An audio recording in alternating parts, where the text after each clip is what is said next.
Welcome to the Great Girlfriends podcast, where we discuss life, love, laughter, and everything in between. We're your hosts, Brandis Daniel. And I'm Sybil Amuti.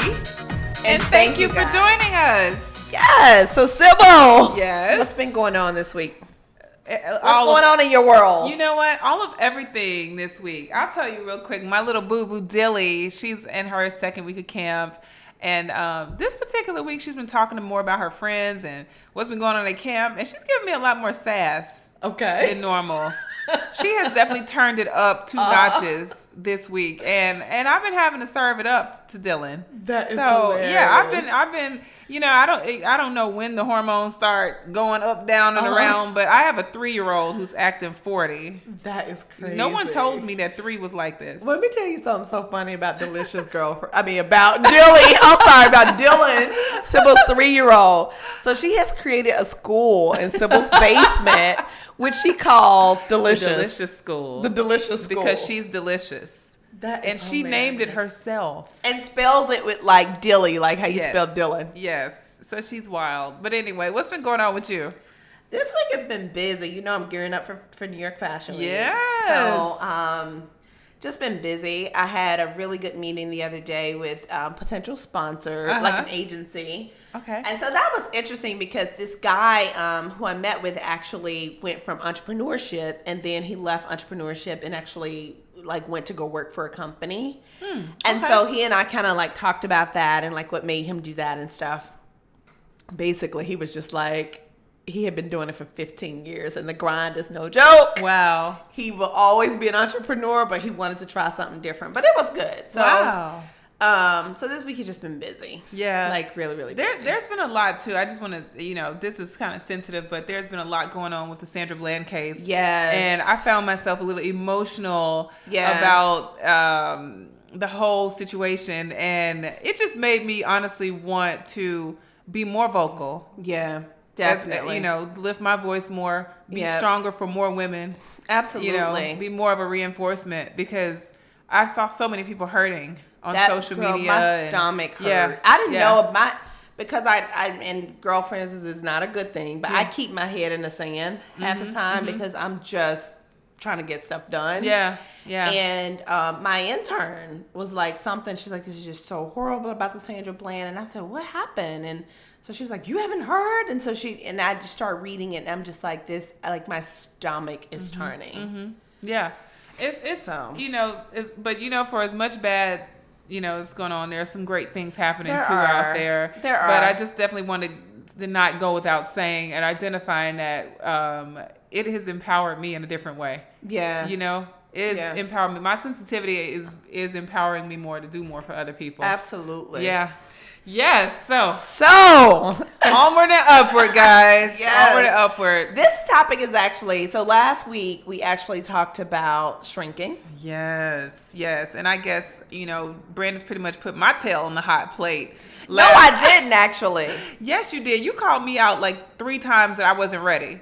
Well, let me tell you guys. I could pull the timestamps. Let me tell you guys. First of all, Sybil in the last episode, if you guys realize, Sybil, I'm really gonna put you on blast. See, this is what I'm talking about. This is payback. It's payback. Go ahead. But so on our episodes, like we basically create 3 questions for each other every single episode, right?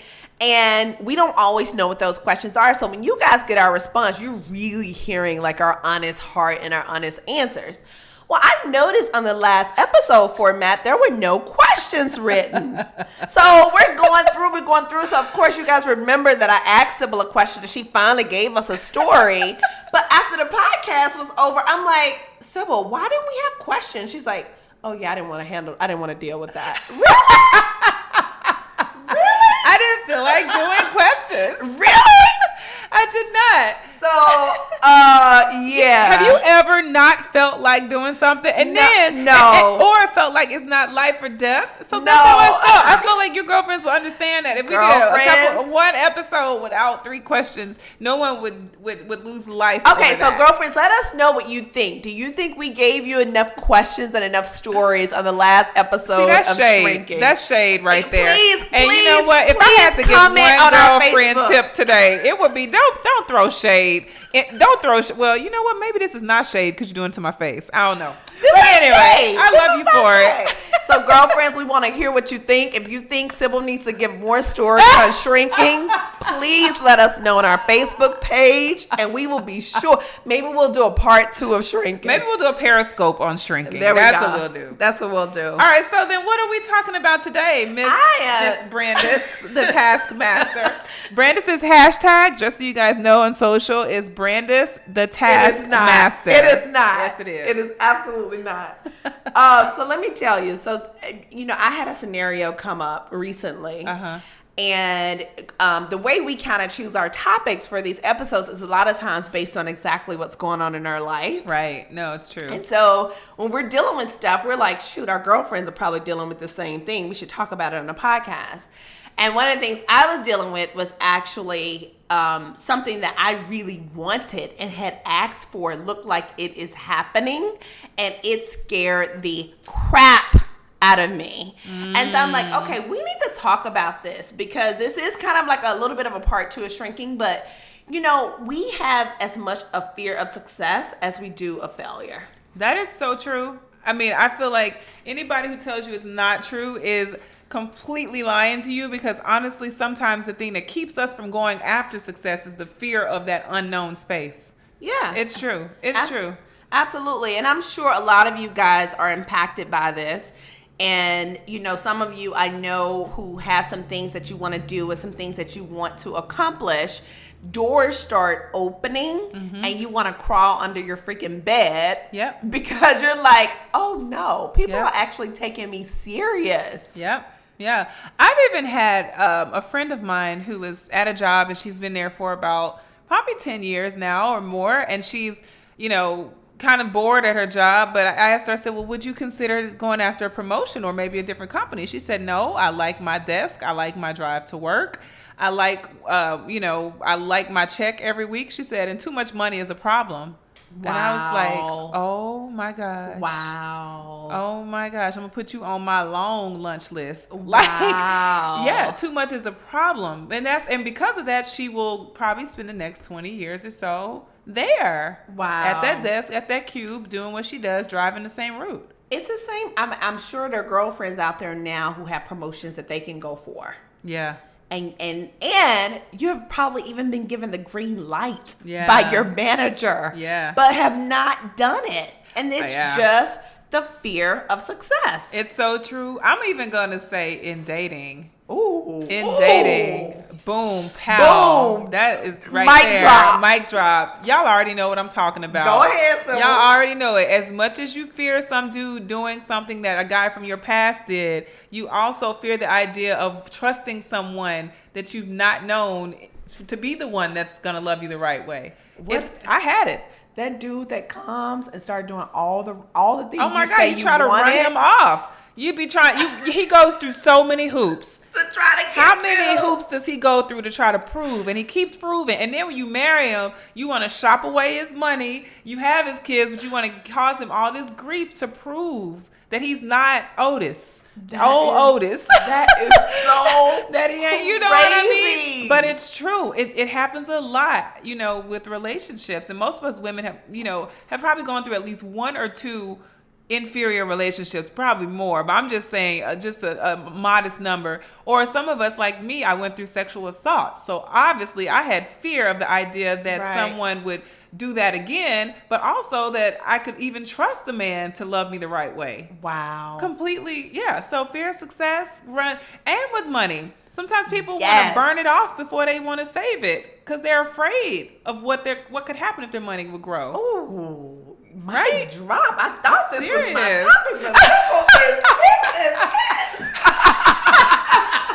topic. It is true though, right? It's true. Right? It's so true. It is true. I'm saying. It is so true. So we're going to dive right into some personal stories. Okay. And some personal questions. And ladies, this is totally off the cuff right now. Completely. So you're going to get some real honesty and vulnerability. And I'm going to start with you. Like, can you think of one moment in your life where you were scared to death of success in some area? Yes, absolutely, with Kwaku. Like, just getting to know him, one, I was like, this guy is serious, one, and I'm not that serious right now. And then I was like, then I have to explain to him some of the things that I've been through in my past, and I gotta let him know, that I'm flawed in case he doesn't see it already. Yes. Because we walk around thinking that we all snaps and snatched together, and that guys don't see through a lot of the masquerade that we put on. So, doing that.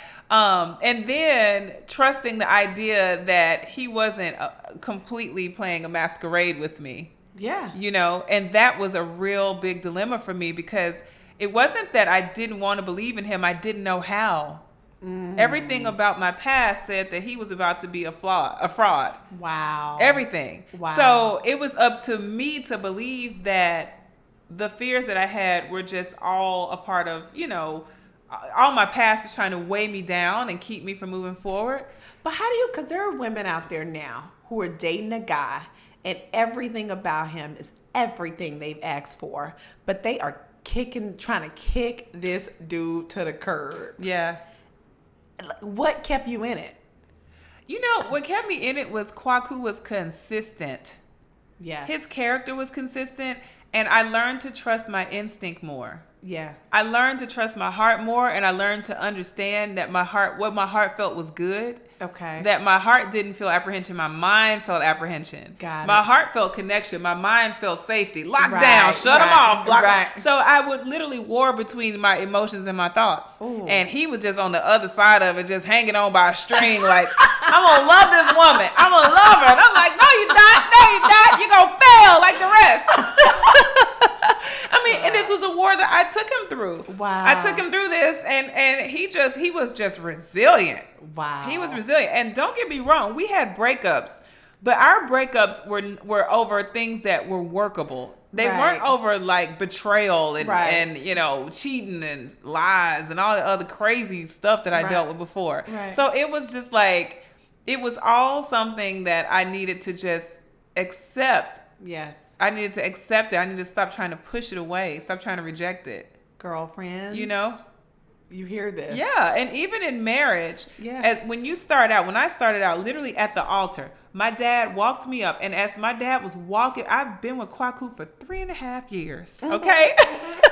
My dad is walking me down the altar to the altar, down the aisle. And as my dad is walking with me, I'm clamping my dad's arm tighter and tighter because I realize the significance. Yes. My father has been like Superman to me my whole life. Right. So my father's about to hand me off to this man. Wow. So I start thinking, you don't even know this dude, Daddy. You only been knowing this dude like 2 years. You don't even know. He could be crazy. You just gonna hand me off to this dude? Right. These are all things that are going through my head. And I was like, oh, no, this is a good thing. Head stop, heart go. And heart was kicking in like, no, you love him. This is good. Your dad trusts him. Tough. But all of this stuff was happening. Thank God I took my time going down the aisle. Because by the time I got to the altar, all I could do was look up and see my future. And I cried and I just kept crying because I knew all was well. Right. But even in that moment, and it was never that I felt like walking away. It was just the fear of what I was going into. Yes, the fear of the unknown. Yep. And that's what the fear of success is. A Yep. lot of times it's The about fear of uncertainty. we just don't know that space. Yep. And we think that we've gotten everything under control in the current space. Right. So we're like, this is manageable. Right. I can handle this. Right. You bringing something on to me that I've never dealt with that. And maybe no one even in my family has dealt. Yeah. Maybe I don't even have anyone who can relate to this. So this is totally unknown. So I'm going to push it away. Yeah. No, completely. I mean, I think in my life in that experience, I wanted to love. I wanted to trust. There were so many parts of me that did, but again, my mind kept telling me that it was completely irrational. And sometimes that fear of success, it has to be irrational because you don't need to think it. You need to experience it from your feelings. You need to experience it from your heart. You know what I mean? And an instinctive leading. It doesn't need to be, I mentally mapped myself to this place and you need to cliff jump, right? Yeah. to actually feel it in the way that you should, with all of your sensories. Like loving Kwaku is a complete sensory experience. Yes. All of my senses. Yes. You know, all of my being is engaged in loving him. And that has never happened before. And that is tough. Never. It's tough. It's tough, but because it requires complete vulnerability. That's why. Complete. And honestly, I'll even say we're 9 years into marriage and I'm probably still 82.7% vulnerable on most days. Because I dive in and out of it. And out of it. There are days when I feel like locking up and closing off. And there are days when I just feel like free falling. Wow. It's not an everyday, it's not something that I'm liberal at every day. Right. I have to struggle with it. And it's not Kwaku. It's me telling myself every day that everything that we've invested in that we're growing will continue to grow. It's not going to die. It's tough. Yeah, it's tough. Because you see so many people, where relationships are concerned, you see so many people married 40, 50, 60 years, and it's a dying marriage. Yes. And you like, y'all just staying together for the breath of it? Like, it's y'all true. don't even eat at the same table, you know? Or sleep in the same room. Exactly. Or take trips together. Y'all don't even like each other, you know? And that's not what I want. Right. So I don't have, I have to create my own model. The blueprints are not very easily accessible there. So yeah, but the fear of success in that particular arena is real. Wow. Yeah. I love it. Yeah. What about you? Great story. Well, I have a similar story, but since you told the relationship story, because my story is very similar. I was scared to death of Rich. Scared to death. Yes. Like scared to death. Because he was just too consistent. And he was just doing too many things. No, isn't that crazy, girlfriends? How the consistent guy gets challenged on his consistency. Oh my God. Is he real? Yeah. What is this? This is just kind of odd. Oh my God. You know? That's horrible. And then you're then you go into the whole he's nice, but I don't know, and all your friends sitting over there like, well, are you crazy? Yes. If you don't want them, I'll take them. You're like, I ain't ready to give them up. Exactly. I don't know if I want to keep them that long. So I definitely had that story, and just recently, it's so interesting. So we had with business, I can tell you, there were times when, you know what? I'm going to give this example. There is a recent one that just happened, but I'm going to give another one. Okay. I'll never forget this guy who was working with me. He was our sponsorships guy, right? Mm-hmm. And I, to this day, don't know if this was true or not, girlfriends, but he told me that he had this huge deal on the table for HFR. It would have been a game changer of a deal. Okay. It would have changed my life instantly financially. Oh, wow. Okay. That scared the crap out of me. And I have said for years that I'm going to be wealthy. Mm-hmm. For years, what kind of financial life I want to live. But do you know that I had to go to therapy for that? Wow. I literally booked a therapy session to talk through what does my life look like without struggling. Because the struggle had happened for so long. Mm-hmm. And sometimes you can fantasize and you can romanticize the struggle. Yeah. And you get so caught up in that when things start to happen, and you even for Rich for me is just an amazing accountability partner for me. Because he's like, if this is what you say, this is what I'm holding you to. Yeah. And I say a whole bunch of stuff. And he's like, bet. But I don't always hold myself to that stuff. But he's there to do it. But he's holding me to it all the time. And when things start to open and doors start to open, sometimes you just want to get under your freaking bed. Yeah. No, so true. Under the covers. Even when you start talking about that, okay, you're going to keep telling that story because I just thought of another example, but go ahead. No. That was it? Well, because I was thinking professionally, because as we talked about in shrinking of how many years that I spent just kind of playing it small, always knowing what I'm capable of, but honestly giving other people the room to take credit for things that I do. Ladies, if you hadn't checked out that episode, go look out No More Shrinking. I think it's a really great episode. But it ties into this because when opportunities came for myself and other team members to represent very high-profile individuals who have far more experience and far more money and far more relevance and far more credibility, and they want to trust me with their brand, I'm often bewildered. Wow. I feel like, are they nuts?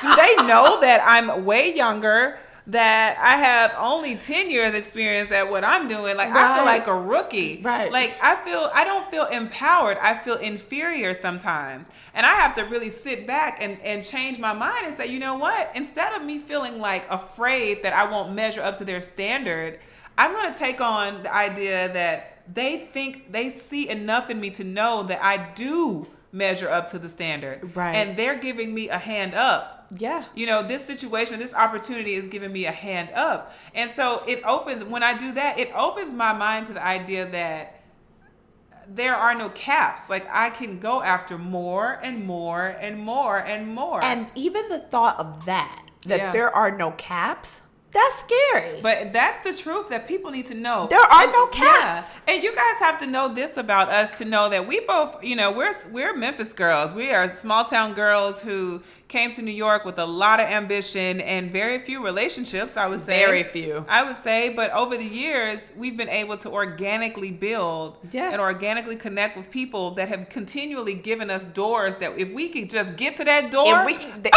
it'll be open. We will bust it. I mean, we will work it. And that's the thing. So, you know, that preparation, you know, that most people would have had, like you said, from the heritage families and, you know, people that have always drank the finer teas and so forth. We haven't done that. We've had Lipton, but we know how to sip a great tea when it's time now because we prepared ourselves for it. You know, when you said somebody opening the door, so for HFR, we have an honoree that I wanted. Mm-hmm. And she's a huge actress. Yes. A huge actress. Yes. Every last one of you girlfriends would know she's a heritage, an American icon. Yeah. And so one of my advisory board members, I knew had a relationship with her. Mm-hmm. So, you know, sometimes you're like just moving and grooving and getting things done. So I emailed her and I said, hey, we want to honor her. You know, can you get a letter out to her and make the request for me? She was like, yeah, no problem. Send me a one sheet. I even took the time to build a custom, beautiful one sheet for her with the actress photograph on there and everything, okay? Sent it over to her. Well, for weeks, we didn't hear anything.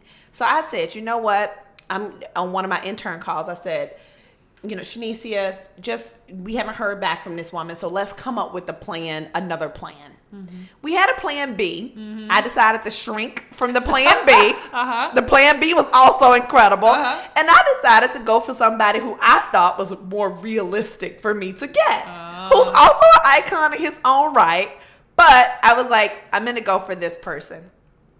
And what's interesting is that I got an email back. When I told her to do that, I got an email back that morning from the advisory board member that's like, here's the email from the actress. And it said, I'm very interested. I just need to talk to my publicist. Okay. That email, I was like, all right. That was kind of exciting. But I was like, all right, you know, her publicists are probably going to say no. Okay? At this point. Rejecting yourself before others. Rejecting myself, yes. So then I got an email from the publicist. And that email freaked me out. Like, I mean, guys, I started thinking, what does this mean for HFR? This means HFR is going to be put on a bigger platform. Are we ready for that? Like, like a million things. I started sending out text messages for people to pray for me, cover me in prayer, y'all. Like, all of a sudden, everybody thinks something's wrong with me. Oh my gosh, she scared me with that text. You really did. It was like, okay, the baby's fine. Okay, what else in the world is going on then? Oh my gosh. It's just, it is a real fear when things start to happen that you want to happen, when big doors start to open that you want to have open, and you know that door opening could change the trajectory of your life. That is difficult. No, it's true. It is so true. It's difficult. And so, we need to talk about maybe some of the things that we've done to kind of get through that. And how do you get over the fear of success? Yeah. And, we were talking on the phone about this, and I think it's important, somewhere along the line, I don't know, it happens in every person's career, I feel. You have to make a decision about what side of success you're going to stand on. Oh, yes. Right? Say that one more time. You have to decide. You have to decide if you're going to embrace success or if you're going to be afraid of it. You have to decide. I mean, it's a conscious decision you have to make, because that, I feel, is sort of a energy gateway to the type of opportunities that come before you. That's so true. Yeah. And when Sybil told me that, it was like something in my heart dropped. I was just like, that was a scary place to live, to think that, okay, I have to, because I'm not going to decide to shrink away from success. No, that is not an option for me. So to think that I have to actually consciously decide to live on the other side of success that's an uncomfortable place. No, but the truth of it is, you have to say to yourself, everything's working for me. I qualify. For me. Whatever this next season is, I'm prepared to walk into it. And even when you had that situation in Bermuda, and we talked through that, a good friend of ours who walks into any room, guys, and he can connect at a pork rib joint or at a fine steak dinner, or he can connect in the Hamptons, he can connect in London, he connect in every the White city, House, in the White House, everywhere. And he is a connector in nature. And one of the things that I take from him that I think is so valuable for people who want to be successful is knowing when to be the student and the teacher. Understanding that as a successful person, in those places where you feel afraid, it's time for you to take on student. Right. There's something you need to learn from someone else who's already gone before you. And then there's times where you already know you're ready for it. That's time for you to teach. And how do you do that? I think, honestly, when those moments where you are sitting back and saying, oh crap, this Hollywood actress, this icon is considering the idea of working with my brand. And she even went to the point, guys, to call all of the years of building that she's done with HFR a charade. Yes, she did. Oh my God. Yes, she did. And I could not believe, but that's real emotion. Sometimes you feel like a fake. You're like, oh my gosh. Are people going to know? Because it's like, wow, people are actually taking me serious. It's kind of like if Madonna wore granny panties, right? You'd be like, but she's the vixen. What is she doing with granny panties? And it'd be like, what? Madonna doesn't sleep naked? You know what I mean? It's like, what is this story that she's giving us? Yeah. But honestly, the truth of it is, you have to sit back, take a look at where you are, and take a look at all of the models or the blueprints that you had in front of you whenever you needed an opportunity or a vision for what was ahead, and create new ones. You have to do it at every level. And excuse me, I remember when I got married, I was like, I need women who are married, who are popping at being wives, like who have balance. Mm-hmm. Then I had a kid. I was like, I need a woman with a kid. Then I had 2 kids. I was like, man, dog, I need a woman with an amazing marriage with 2 kids and a business and ambitions and life and love and spirituality like Christ. I need all of that. And then, business started growing. I'm like, man, I know. The criteria kept building, but my blueprints changed. The woman that I looked at initially, with the 1-child scenario, it's not the same woman that I look at this stage. Right. Our ambitions, our levels have changed. And I'm now looking at Hillary Clinton, and I'm taking some things of value away from her that she's done really superbly, and I'm leaving other stuff on the table. So I'm having to pick and pull from different people. Right. And that's what you have to do. Absolutely. You want to look forward, you need to find a blueprint that fits your mold. And Sybil gave me, when we were talking, and we talked about this friend of ours who can kind of navigate through any situation and landscape. Say his name? No, okay. We can't say his name. All right. Well, we love you, friend. But that person, what she said to me when she said, Brandis, I see him get in a room, and when he gets in a room and he's a student, he's like, oh my God, that's fascinating. Tell me more about that. Yeah. And what it does is it allows other people to really talk about what they do, and it allows them to teach you. Yes. And you're drinking water straight from the well at that point. Yeah. At that point, and not only are you drinking water from the well, but you're getting yourself equipped, because you're saying, wow, this person who I consider an icon or amazing or wise or whatever those confidences that you see in them, and they're pouring into you, it equips you. It makes you feel like you're equally as confident, and it builds you up, and it slowly but surely pushes those fears away. Yeah. And we've all done it. Ladies, we have all made the mistake of running away from success at some point and going the opposite direction. I mean, I know I have, absolutely, for sure. Yeah. And I even did it. I wrote a book. And that book, you know, it could probably be a big time book right now, but at the time I did have to choose Harlem's Fashion Row because I couldn't do both, but I almost felt like I kind of shrank away from that too. Yeah. So, you know, we have done it wrong. Yeah. And it doesn't feel good. It's not even worth it. It's like, you know, it's worth going into the space that feels super uncomfortable where you don't know if it's gonna work out or if it's not gonna work out. But the one thing for sure is you cannot have the regret of not even trying. Yeah. And you can't say God didn't create the doorway that you asked him for when you're scared to walk in the door. It's so true. And I remember hearing one time from my sister, she was like, sometimes like, what is it? What the river was that was parted? The Red Sea? The Red Sea, yes. Okay. Yeah. She said sometimes there's a path through the Red Sea, right? And that path is dry land, but there's water to your left and to your right. Mm-hmm. And what we want God to dry up the whole darn Red Sea. But he ain't gonna dry up the whole Red Sea. Yeah. He's gonna give you the provision though, so you can walk on that dry land, but there might be things to your left or right that scare the crap out of you. Yeah. But you look straight ahead and you walk in the provision. Yeah. So that is amazing. Yeah. I love that. It has encouraged me so many times where I'm like, I see the water. Yeah. You know what I mean? Yeah. I see the water, but it's like, here's my provision, so walk through that. Yeah. I even think, too, it's good to stop and make the assessment and ask yourself, how do I set me back? Like, what do I tend to do? What are some things that I do to set me back? Ain't nobody else setting me back. Nobody's in those thoughts at night. Nobody's in the mirror in the morning. Nobody's in the car on the way to work. Except for us on your iPod or iTunes, whatever you choose to listen. Right. But what are the things that I do? How do I talk to myself? How do I treat myself? What are the ways that set me back? How are some of the ways that I am like subconsciously prohibiting myself and operating in fear without even knowing it? It's like a person who wants to lose weight, says they want to have this better quality of life, and they know that the one thing that's keeping them from that next level in their life is their weight. And as they talk about this next level, this thing they want to do, and it feels so far away. The reason it feels so far away is because you're at Dunkin' Donuts.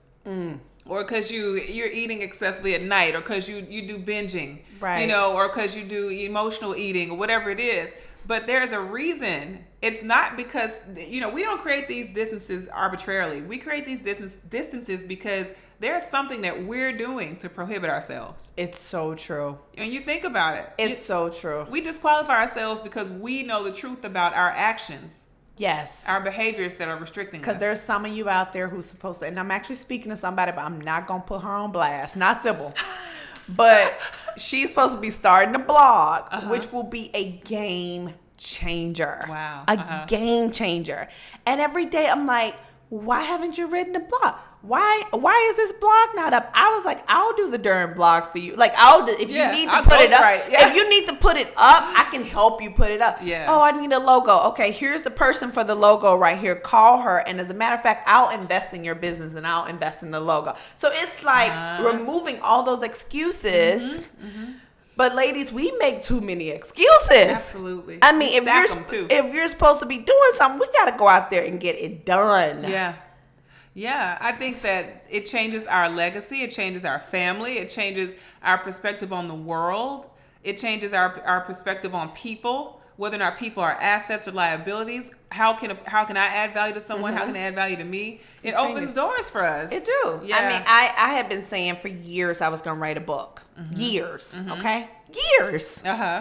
And not until, which I'll tell you, girlfriends, this story at some point. Okay. This guy at Essence. Did I tell you that story? I don't think so. Oh my God. Okay.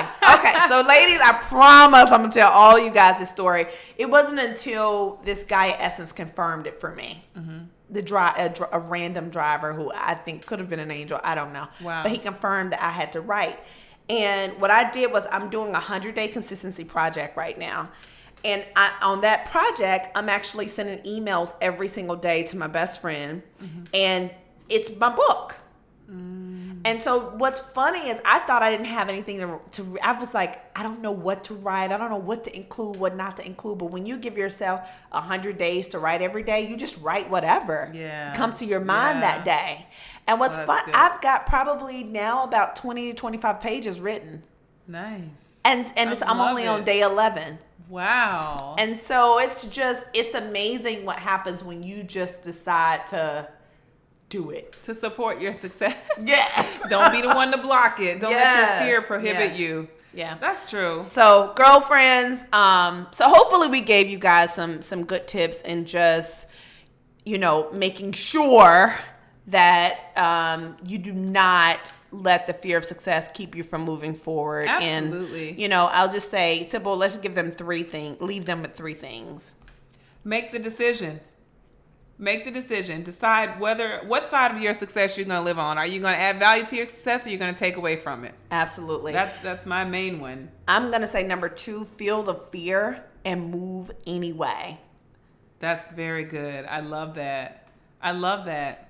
And then the third one is have somebody that you're accountable to. Oh my God. Because that 100-day consistency project would not work if I were not accountable to someone. Yeah. If she don't get an email from me, she's like, oh, I didn't see anything from you today. So it's just like that one little thing, just having somebody that can hold you accountable to your success. That's good. Well, ladies, we are so grateful that you joined us for this podcast, and we want to first off thank our boos. Thank you, Rich. Thank you, Kwaku. We love you guys. And our families, our Sam, Dilly, aunts, uncles, brothers, sisters. And baby love. Baby love. Baby love. Yes, baby love is growing so beautifully. And, our great girlfriend. Yes, for trusting us to be your go-to source for everything life, love, and laughter. So remember to check us out on your Instagram. The Great Girlfriends. On your Facebook. The Great Girlfriends. On Twitter. At _great GFS. And tell all your friends to visit our website at thegreatgirlfriends.com. Keep listening and keep being a great girlfriend. I'm Sybil. And I'm Brandis. And we're signing off. Bye.